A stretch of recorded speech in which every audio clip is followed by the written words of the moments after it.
মাশাআল্লাহ।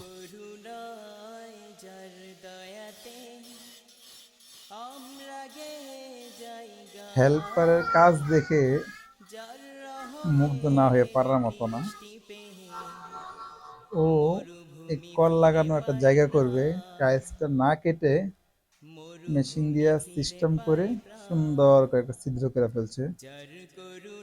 এরপর দেখে মনে হচ্ছিল হয়তো বা এটা জায়গাটা পাতলা হয়ে গেছে, নর্মাল হয়ে যাবে, কিন্তু মিস্ত্রি যেভাবে লাগালেন এই টাইলসটা, মানে এটা হালকা হওয়ার কোনো সুযোগই নেই। যে জায়গাটা পাতলা হয়েছিল তা সিমেন্ট দিয়ে ভরাট করে সুন্দর আবার মজবুত হয়ে গেছে। যেমন মিস্ত্রি তেমন হেল্পার, মাশাআল্লাহ, প্রশংসা করতে হয়।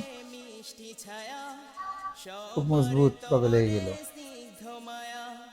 পাশে দিয়ে সিলিন্ডারের মিস্ত্রিও যে সিমেন্ট লাইনের ওজুখানার পানি লাইনে কাজ করতেছিল, মাশাআল্লাহ, ও চমৎকার টানেল, সুন্দর। আর প্রত্যেকটা কাজের শুরুটাই হয় একটু কষ্টকর এবং সময় সাপেক্ষ। এই ভাইয়া প্রথম টাইলস লাগাতে শুরু করলেন। মিস্ত্রি মাশাআল্লাহ যথেষ্ট দক্ষ। উনি আগে লেভেল ধরলেন, লেভেল অনুযায়ী টাইলস বসাতে শুরু করে দিলেন। টাইলসটা বসায়ে নিচ থেকে একটা টেকিং লাগাই দিলেন। আর ওই হেল্পের ভাইয়া উনি টাইলস কাটার সহজ টেকনিক, টাইলসটা কেটে নিচে দিয়ে টেকেন লাগাই দিলেন প্রথম টাইলসটাতে।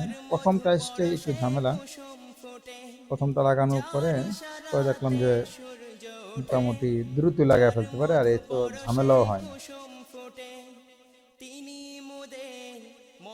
সুন্দর মাশাআল্লাহ, বুঝেন কাজই দেখলাম। হেল্পারের জায়গা থেকে যথেষ্ট সুন্দর কাজ করে। মিস্ত্রি মাশাআল্লাহ, মিস্ত্রি জায়গা থেকে খুব সুন্দরভাবে গুছ গাছ করতে পারেন মাশাআল্লাহ। প্রথম টাইলসটা লাগানোর পরপরই সাথে সাথে সিমেন্ট দিয়ে দিচ্ছেন, শুকনা সিমেন্ট, যাতে করে দ্রুত শুকিয়ে যায়। আর এমনটাই হচ্ছে যাতে করে পরে কোনো ঝামেলা না হয়।